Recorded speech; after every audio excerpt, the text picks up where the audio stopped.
Hey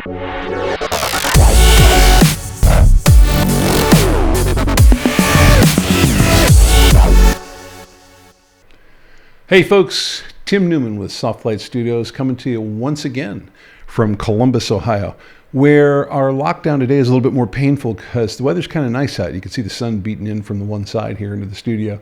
Would love to be outside. I would imagine me and the doggies are going to do a multiple mile walk here pretty soon. Apparently, you all liked the Munker color illusion that we did yesterday because I had a few people say, hey, have you got any more of those? That was pretty cool. And in fact, I have another one for us to work on here today.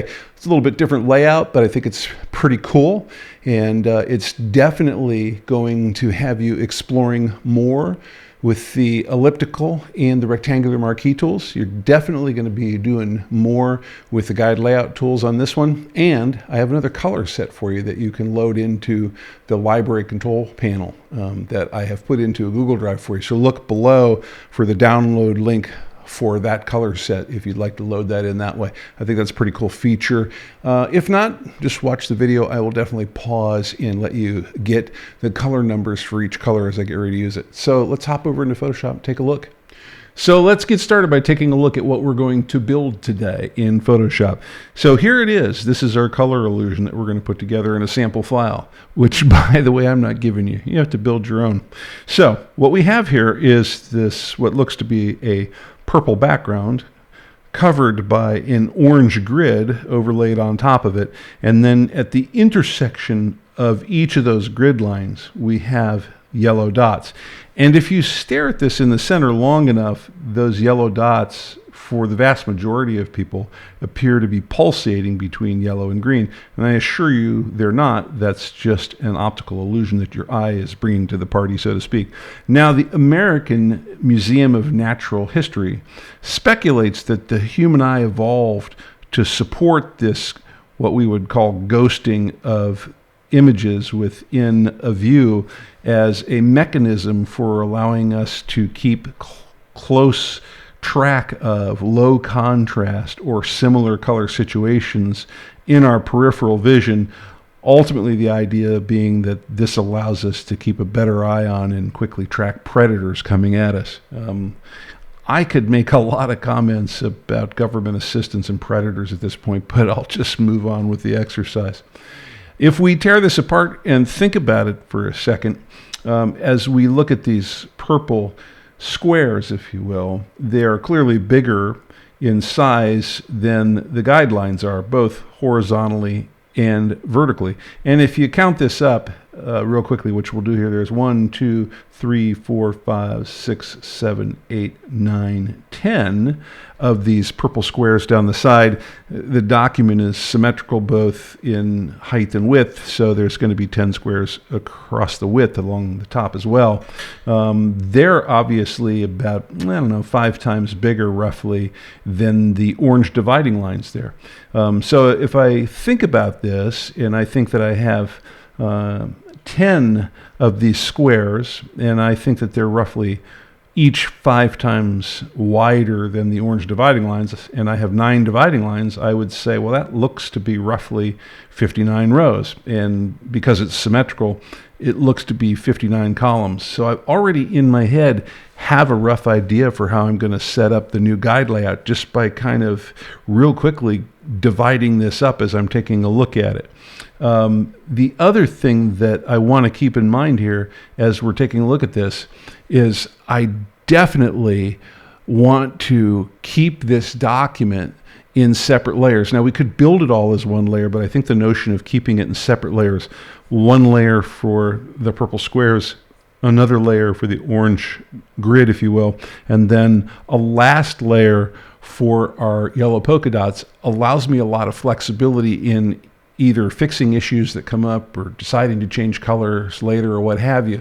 So keeping them in those separate layers, I think, makes a lot of sense. So let's go ahead and get started building this. So over here in Photoshop, the first thing that we're going to want to do is create our new document. And again, that's always as simple as coming up here and doing a file new. For those of you that remember, it's a Command N on the Mac, a Control N on Windows to bring up this new document dialog box. Now, somewhere along the way, I created a different document with different measurements, so we're going to come here and reset all of this.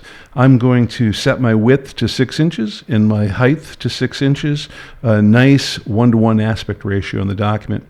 I pretty much always work at 300 pixels per inch, even if I'm creating web content, because I know that I can downsample that resolution at export time later.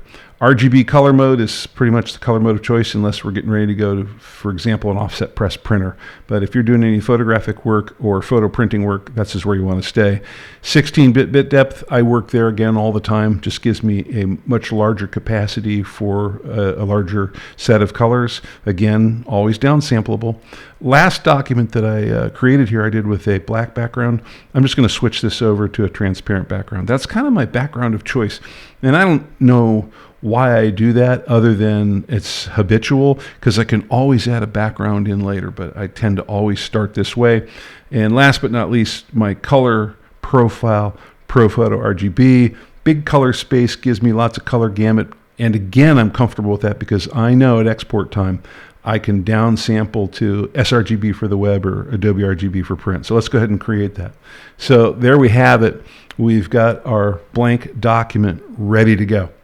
Now, the first thing I'm going to do here is I'm just going to rename this, and I'm going to call this layer over here the transparent background. This is kind of a habit that I've gotten into. Hit enter to keep that. And then I'm just going to hit the plus key over down here, or the plus icon in the bottom of the layers control panel, and that gives me a new blank layer that I'm going to call layer 1. And I can rename it now or rename it later. We'll wait till later. Okay?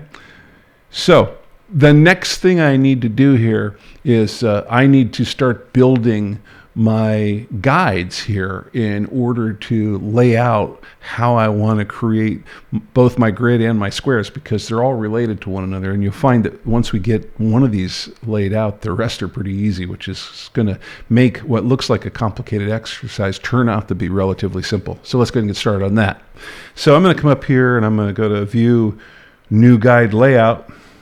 And you can see that I had some other guide here on another project I was working on, so it kept that for me. I'm going to go ahead and change columns. I'm not actually going to put any columns in. I know you're thinking, well, that's kind of strange because we have these rows and we have these columns. We've got this grid, but I'm going to show you something that is going to save us a bunch of time. And once you see it, you're going to be like, oh, that makes all the sense in the world. Now, for rows, we said both in rows and columns we were going to have 59. And we're going to go ahead and take out this gutter here because that's obviously creating a bit of a problem for us in making them fit onto the screen correctly. So there we go. We've got our 59 rows. Obviously, there's a problem here because our margin is pushing in from all 4 sides of the document and not allowing us to evenly distribute those rows from top to bottom. So what I'm going to do is I'm going to put in a margin all the way around of 0. Now, I could blank all 4 of these fields out if I wanted to, but by putting in this margin of 0 all the way around, you'll notice that over here on the left side and the right side of the document, I get guides at the 0-inch mark coming in from the left and coming in from the right, which is perfect. It gives me borders to work with on the outsides of this document. Now, I'd automatically snap to the edge of the document with selection tools anyways, but sometimes it's kind of nice to see those there. It kind of reinforces things. The other thing I want to make sure I've got turned on here, and you can see the difference by doing it or not doing it, is making sure that we clear the existing guides so our new settings are the only guides that we have in this document. Click on OK. There we have it. We've got our guides, and this is going to be the basis for creating our grid. That's what we're going to start with here first. Now, if we think about our sample document, which we're going to hop over here to for a second, and we take a quick look at this, we have none of these orange grid lines out at the edges of the document. They all start in on the interior, right? So what we're going to do if we think about breaking this down, we're going to come in and we're going to leave 5 of those rows alone, and we're going to put our first grid line across there on our 6th row down. Then we're going to count another 5 rows and then another grid line, another 5 rows, then another grid line. I think as you look at that, that makes sense, and you can see how this is going to divide up. And what's really cool about it is hopefully when you're all done with this, if you haven't messed up, you got 5 rows at the bottom after the last rectangular marquee selection that'll be down there. So that'll be a good confirmation that you did this correctly. So let's go ahead and do that. So we're going to hop back over to our new Untitled tab. And remember, we said we're going to skip the first 5 rows. So there's 1, 2, 3, 4, 5. All right. So there's our 5 rows that we want to skip, right? And then we want to come down here and we want to start on this 6th row. And we want to make sure that we grab the rectangular marquee tool. Now, if you get the wrong marquee tool, just keep hitting the letter M or Shift M, depending on how you're set up, until you see the rectangular marquee tool over there. So now, starting right on this guideline at the bottom of the 5th row, I'm just going to click and hold and drag across. Now you'll note that when I did this, I started off the left edge of the document and went past the right edge of the document. When you're not in artboard mode, Photoshop automatically constrains selections to the edges of the artboard. So now I'm going to come down here, skip 5 more rows, right? There's 1, 2, 3, 4, 5. Come down here to the start of this 6th row. Now here's the trick. I got to hold down the Shift key to put the rectangular marquee tool into add mode. So it'll add these 2 selections together. I click and hold down and drag across there. And I can even get off here a little bit. You can see I didn't quite drag across there. Fine, no problem. As soon as I drag up to where I want it to be off of that right edge, it snaps to those guides. And there we go. We've got our 2nd row for our orange grid drawn into place. I'm going to go ahead and draw the rest of these in high speed mode, and I'll be back with you when they're all done to talk about putting that last one in. Okay, we're about to draw our last row across here. You can see if you watch that in high speed mode, I made a couple of mess ups. Remember, if you lose the selection, you can just Command Z on the Mac backwards, Control Z on the Windows backwards, and you can get it back. So even though I forgot to hold down the Shift key once or twice while I was doing this, or click the wrong place, no problem. I can bring that back and continue forward. So now we're going to go ahead and go into modifier mode, and we're going to add in our last row here at the bottom. And if we did this right, we should be able to count down here and say 1, 2, 3, 4, 5 rows at the end. Yay, we got it right. So that is super cool. Now at this point, what we have is the marquee selections that we need to draw in the first set of our grid. And that's all we're going to do right now, is we're just going to draw in that grid. And then I think what you see next will be really cool, because you'll be like, wow, that's a lot easier than I thought it was going to be. So I am going to come over here to my color set O2 group that I have loaded up here. So hopefully you downloaded these colors from Google Drive. If not, here we go. And I'm going to click on this orange color over here, make it active. And I could go immediately to the paint bucket tool and click in here and paint this in, but I'm going to click here to bring up the color picker dialog box so that you can see the color we're using. So again, it doesn't matter which color set we're using here. You can use the HSB color numbers, the RGB color numbers, the lab color numbers, and even the CMYK color numbers, or the WebSafe color numbers, as long as you just grab one set and you get the 3 or 4 values, or in the case of the WebSafe numbers, the 1 value that you need here, and replicate it into the color picker in your Photoshop. So I'm going to go ahead and click on OK, and with the paint bucket tool, I'm going to come here and click, and boom, there is my first set of orange guides ready to go. Now, here's the really cool part to this. I don't have to set up the vertical column guides here. I can unselect at this point, and quite frankly, I can get rid of the guides at this point, or at least turn them off. That's a Command semicolon on the Mac, Control semicolon on Windows. And I'm going to take this layer 1 down here, and I'm going to make a copy of it. And making a copy of it is as simple as, while this layer is active, doing a Command J on the Mac or Control J on Windows, and that will make you a copy. And as you can see right here, it says layer 1 copy. Now you can't see it because it's obviously sitting right on top of the other guides that were just drawn. They're in the exact same position. But here's what's neat. I can do a Command T on the Mac, Control T on Windows, and that makes that entire layer active in transform mode. And I can come up here to the tool option bar, and you see right here we've got this little angle icon. If I come right in here and highlight this field and I put in 90, there's my vertical grid of columns already done for me just by copying that and rotating it 90 degrees. That is a huge savings in time. So if we hit enter twice, we come out of that free transform mode. Now I have this, if I come over here and just play with this real quickly, I can see this layer is separate from this layer. Don't really need that. So right here on the Mac, I'm going to do a Command E on this layer 1 copy. That's a Control E on Windows. And that is going to merge those two layers together. So they are now one layer here in the document. And I'm going to go ahead and double click on the layer name. And I'm going to say, this is my grid lines. So there we go.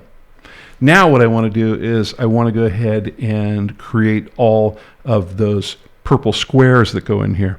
And prior to doing that, I am going to click on the plus icon here to create a new layer. So we now have another layer 1 here to work with. And I'm going to basically fill in all these squares with that purple color. And I'm going to use the magic wand tool to help me make the selection. So the magic wand tool, I can get to that by the W key, and you can see there it is. You might end up with the new object selection tool or the smart selection tool. Just keep hitting the W key and eventually the Harry Potter wand will become active. Now, if I click over here in one of these transparent squares, you can see that I got all of those squares individually selected all at one time. I'm going to do a Command D on the Mac, a Control D on Windows, and I'm going to show you messing this up a couple times so you can kind of, if you run into problems, understand what's going on here. So the first thing I'm going to do is turn off this Sample All Layers button that I have turned on here, and I'm going to do the magic wand tool again. This time you notice, wait, I get a selection of the entire layer. Why is that? Well, that's because the layer that we're on is currently transparent, and because Sample All Layers is turned off, we're not looking downward through the layer stack. So it says, oh, okay, everything on this layer is transparent. I will select it all based on the tolerance setting that's here. All right, Command D on the Mac, Control D to get rid of that. Let's go ahead and turn Sample All Layers back on. That obviously gave us a lot better result. Let's also turn Contiguous on now, and then again, click up here in the corner. You notice now we just get the one square, and what Contiguous does is it says the selection has to be touching in order for it to continue to grow. So from this square to this square, we've got this orange line in the way because we are sampling down through the layers, and it says, hey, this is not contiguous or connected with this one, so I'm not going to allow that selection to grow beyond this one contained square, if you will. So let's go ahead and do a Command D on the Mac, Control D on Windows, turn Contiguous off, and click on that again. And now we're back to what I had in the very first place, which is all of our squares actively selected at one time with one click. Pretty cool. And if you understand the tool option bar up there and the use of contiguous and sampling through layers, you can make really advanced selections very quickly. Now I'm going to come over here and click on this purple color in Color Set 02. And again, this would be the paint bucket tool to fill this in, but I am going to stop real quickly and bring up the foreground color picker and make sure that you get a chance to look at the color values that we're using here. Now, once again, just pick a set. Any one of the sets there could be HSB, and grab those 3 values for HSB and plug them into HSB on your color picker, and you'll be off to go. Probably the fastest way is just to replicate the WebSafe color number here, if this is what you're doing to follow along, is putting those in. So I'm going to go ahead and click on OK. Probably had enough time to look at that. And doesn't matter where I click here. I'll click anywhere. All of those squares fill in, and they're ready to go for us. So now, if we do a Command D on the Mac, Control D on Windows to turn this selection off, you'll see that we can turn the grid lines on and off, and we can turn the squares on and off. And I'm going to go ahead and double click on this and call these squares, except I'm going to spell it correctly, which will be really impressive. And here's the really cool thing. There really is no layer order issue here because they are nested right inside one another. So it doesn't matter what order they're in, you're all good to go here. So now we have 2 of our layers done. Okay, let's talk real quickly about the last step that we need to make here in this document, and that's putting our little dots on the very top of this document over everything, and that's the orange color that you see here in color set, or sorry, the yellow color that you see there in color set 02. Now, we're going to want to make sure that we put these on the very, very top. So we're going to pay attention to what our current layer order is in our document and make sure that we create the new layer in the right place. We're going to bring our guidelines back and use them to help basically build the boundaries of the elliptical marquees that we're going to throw on there. And then as I walk through this, I think you'll see that what looks like it's going to be about 100 yellow dots, I think it's actually 81 if I do the math real quick, but what looks like creating a lot of yellow dots isn't all that difficult at all. Let's get started. So the first thing I'm going to do is I'm going to make my grid line layer active, and then I'm going to come down here and click on the create new layer icon, the little plus symbol here in the layers control panel, and I get another layer one, and I'm going to rename this one by double clicking on the layer name, and I'm going to call this dots. So we know what's going to be there when we look at this later. Remember, we said we want to turn our guides back on. We don't want to get rid of them or replace them. We just want to put them back there. So there we go. They are back in place. Now, as we're looking at this and we think about our horizontal squares and our horizontal orange stripes, we're like, well, we're perfect. We got great boundaries there, but we don't have the vertical boundaries that make up the columns that we need here to constrain our dots when we draw them with the elliptical marquee selection tool. That's really easy to fix. We're just going to come in here to view new guide layout. We're going to make sure that we turn off this clear existing guides. We want these to stay this time. We're going to turn on columns, and we're going to have 59 columns here. And we're going to take out the gutter here in the middle so that we've got our 59 columns with no spacing between them, and they're perfectly aligned with our orange grid. So there we go. Real easy to add those in. I think they would have been confusing and in the way when we were working on the grid lines, but now they make a lot of sense, and they're definitely helping us to get focused in here. I am going to come up here kind of to this first grid line, and I'm going to zoom in a couple times here. I think that's about adequate. I went into 100% view, maybe one more. We're going to 200% view. That'll help us. And we can always scroll around in the document to get to the stuff we want to get to. Now I want the elliptical marquee tool. And if I hit the M key, that makes the rectangular marquee tool active again. If I hit it one more time, there's my elliptical marquee tool.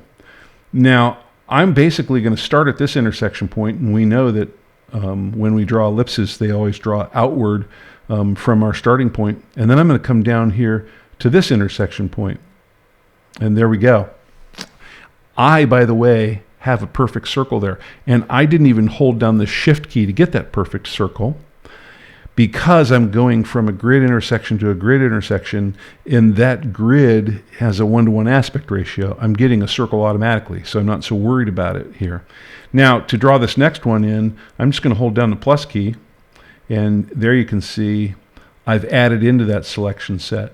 And I am going to keep doing this until I get all the way down here to the bottom. So I'm just using the plus modifier key to keep adding these ellipses into the ellipses above. And having the grid here makes them snap into place really nice and look really great. And now you can see we've got them all filled in from top to bottom. I'm going to do a Command 0 on the Mac. That's a Control 0 on Windows, just to make this fit back into the screen here. I'm going to come over here and select this yellow color because I'm going to want to fill these in out of my color set 02 over here. And then I would use the paint bucket tool, the G key, to fill these in. Prior to doing this, let me just pop up the foreground color picker here so that you can see the color values that I am using now to fill in these elliptical marquees that are sitting here waiting for us. So again, pick whichever color set you want, grab those values for that color set and put them into your color picker. So hopefully you got them there. Let's go ahead and click on OK. And I'm going to click right here in the center. Boom, I now have my 9 dots from top to bottom, at least in column 1. Now here's the really cool thing. We're going to do a Command D to turn off the selection on the Mac. That's a Control D on Windows. And then I need to make a whole bunch more dots there. I don't want to draw these elliptical marquees over and over and over again. So what I'm going to do is I'm just going to copy this dot layer to a secondary layer, and then I'm going to move them over. And you'll see what happens when I do that. So that's a Command J on the Mac, Control J on Windows. Look up there, I have a dots copy. If I hit the V key to bring up the move tool, you can see real quickly, I have a whole other set of dots I'm moving out here just by using my right arrow key. If I hold down the Shift key with the right arrow key, those dots move faster. And when I feel like they're lined up, and I can play with them a little bit and get them lined up just the way I want them, I think they look nice and centered there. I'm just going to go ahead and do a Command E on the Mac, Control E on Windows, and that is going to merge that layer down. And you can also see that we now have the move frame around 2 columns of dots. At this point, if I copy and paste this, I can continue to move these over. I can do it one of 2 ways. I can either copy the layer or I can copy and paste, whichever one I want. Copying the layer, I think, works better because it leaves it in the exact same location, and I just simply move it right from there. So again, that's a Command J on the Mac, Control J on Windows. Boom. I now have another dots copy, and I'm going to hold down my Shift key and use my right arrow key, and I'm moving those over. And you notice that now I have 2 columns of dots instead of 1. And we're going to go ahead and merge this down. Now I have 4 columns of dots. And I'm going to do a Command J or a Control J again, depending on whether I'm on Mac or Windows. And now I have 4 columns of dots. And I'm going to go ahead and hold that Shift key down, right arrow key, and you can see I've got all 4 of these columns of dots moving over for me. Went a little too far in my move there. I like that. Now at this point, if I merge and copy this again, I'm going to have 8 columns of dots that I'm going to bring over here, and I don't want that. So what I'm going to do is I'm just going to hit the A key to get out of the move tool. If I think about it, I look over here in the control panel, this dots layer here has 4 columns of dots in it, and this dots layer here has 4 columns of dots in it. Now I could merge these 2 together, or I could do this with them unmerged. It really doesn't matter. Either way will work, but what I want to do is grab 1 column and copy them out of there. So the easiest way to do that, grab the rectangular marquee tool, and there I have it. I had to hit the M key 3 times to cycle around to that tool, and I'm going to draw a rectangular marquee around this last column of dots, like you see me doing right here. And it doesn't matter how wide it is or how small it is, just as long as all 9 of those dots are contained inside of there. And now what we're going to do is we're going to copy and paste this. So that's a Command C on the Mac, Control C on Windows to copy, and a Command V on the Mac or a Control V on Windows to paste. And now you can see what I mean about copy and paste. It kind of moved them down and over a little bit. That's fine. We can fix that. Let's hit the V key to bring up the move tool. We can put them where we want them, just kind of move them up so they're in the center there. We're moving them to the right so they're lined up there. And you may have to adjust a little bit so you got it. I think that looks pretty good. Now, if I look over here, I have basically 3 dots layers. I have this last layer I just did that has these 9 dots in it here. I've got this second to last layer here that has the 4 columns of dots here, and then I've got my original 4 columns of dots here. Starting up here with layer 1 active, I'm just going to do a Command E to collapse layer 1 into dots copy, and then I'm going to do a Command E again to collapse dots copy into dots. So now we're down to that 3 content layers that I said we wanted to have. At this point, I'm going to turn off my guidelines so they're no longer in the way when I'm viewing this. And again, that's a Command semicolon on the Mac, Control semicolon on Windows. And there is our finished optical illusion document. So I think you would agree this is a pretty cool document, the way this illusion comes together. I also think that it really shows off some of the marquee selection tools in Photoshop nicely, shows off how the grid works, makes you think about copying and rotating layers to reuse them in a different orientation to combine them together, rather than drawing this massive grid and drawing all of the guidelines and all the squares. We just took advantage of some of the geometry that was there and used it with the magic wand tool to make really quick, smart collections rather than spending a lot of time drawing. Last but not least, I think that magic wand tool filling in all of the purple grids is really cool. As long as you understand the difference between sample all layers and contiguous, you can get to a selection, boom, one click of all of those squares and fill them in instantly. So you take out all the time that I spent talking about this. This is actually a pretty quick exercise, and it really, again, explores a bunch of Photoshop tools in advance. All right, I hope you've enjoyed this exercise. I think this is another one of those fun ones. I like color illusions in general. They really make you think about color theory. Not only are you doing stuff in Photoshop here, but I hope as you're looking at this, you're thinking about, wow, this is what happens when I see colors out in the field when I'm snapping pictures. Or, hey, this is what's happening when I print out a print and the colors, when I see them, aren't popping the way that I thought they would pop. You're probably having some interaction between those colors because of their proximity to one another. What we refer to in color theory as color context, right? When colors are sitting next to one another, and the effect that they have on one another, or more realistically, the effect that they have on your eye as it views them.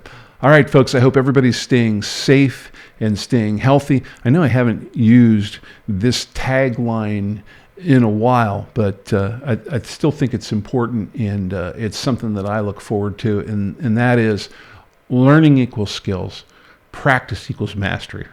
We'll see you out there.